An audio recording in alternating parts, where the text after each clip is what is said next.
maintenant s'intéresser au passage de la reine sur le continent africain avec vous, Myriam Amellal. Bonsoir Myriam. On va évoquer notamment un voyage spécifique d'Elisabeth II qui a beaucoup marqué tant symboliquement que sur le plan politique. C'était ce voyage en 1961 au Ghana. Absolument. Et il faut savoir que la reine y est allée contre l'avis de tous. La classe politique était contre et la presse était contre, puisque la presse avait titré dangereux, imprudent, inopportun. Il faut savoir qu'à l'époque, la situation au Ghana était très compliquée. Le père de l'indépendance, Kwame Nkrumah, sombrait dans la dictature. Beaucoup d'opposants étaient jetés en prison. Les libertés étaient restreintes. Et surtout, il se disait ouvertement marxiste et il se rapprochait de l'Union soviétique et de Khrouchtchev qui voulait étaler son influence sur le continent. Et donc, ce voyage était mal vu, tant sur un plan sécuritaire, parce qu'une semaine avant la visite de la reine, il y a une série d'attentats. Il y a même une statue du président Nkrumah qui avait été endommagée. Donc, tout le monde s'inquiétait. Comment la reine va se rendre au Ghana, à Accra, auprès du président qui lui-même est menacé. Sa sécurité est menacée. Elle avait même reçu un appel du Premier ministre de l'époque, Harold Macmillan, qui lui avait dit « mais il ne faut pas y aller, vous êtes en danger ». Et d'ailleurs, à l'époque, Winston Churchill était doyen de la Chambre des communes. Il avait appelé le Premier ministre Macmillan pour lui dire qu'il faut empêcher la reine d'y aller pour des raisons sécuritaires, mais aussi pour des raisons d'image. Comment elle peut se rendre dans ce pays où on jette des opposants en prison, où on se rapproche du bloc soviétique. Et la reine, finalement, en a fait qu'à sa tête. Elle s'y est rendue. Elle est allée sur le territoire ghanéen et elle a même réussi à retourner la situation en quelque sorte. Absolument, elle a retourné la situation d'abord sur un point de vue d'image. Elle a été très bien accueillie par les populations. On voit ces images, elle était avec le président Nkrumah dans sa voiture décapotable saluer la foule. Elle a rencontré de nombreux Ghanéens.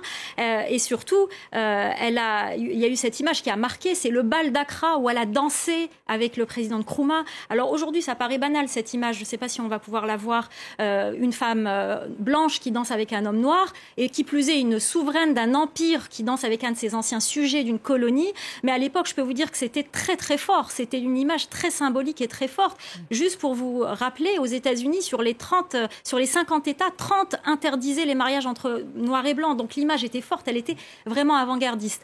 Ensuite, c'est aussi sur le plan politique qu'elle a retourné la vapeur. Gauthier le disait tout à l'heure, la monarchie n'a pas de prérogatives, c'est clair, mais pour le coup, la reine Elisabeth a joué un rôle politique parce que le président Nkrumah voulait quitter le Commonwealth. Il voulait se rapprocher de l'URSS.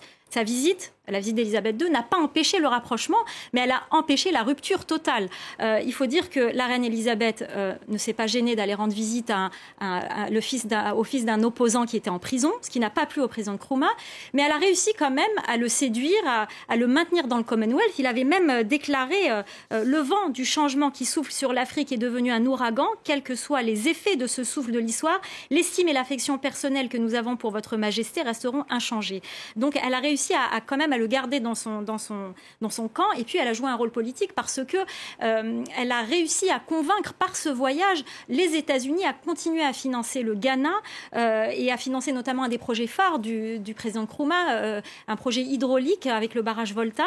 Et pour la petite histoire, le Premier ministre Macmillan, au retour de la reine Elisabeth, avait appelé le président Kennedy en disant « J'ai risqué ma reine, vous devez risquer votre argent ».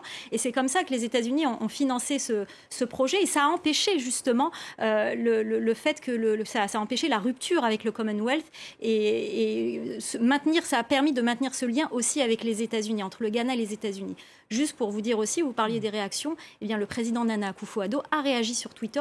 Il me semble que c'est le premier président africain qui a réagi à la mort d'Elisabeth II et a salué sa mémoire et son règne. Merci beaucoup, Myriam, pour toutes ces explications.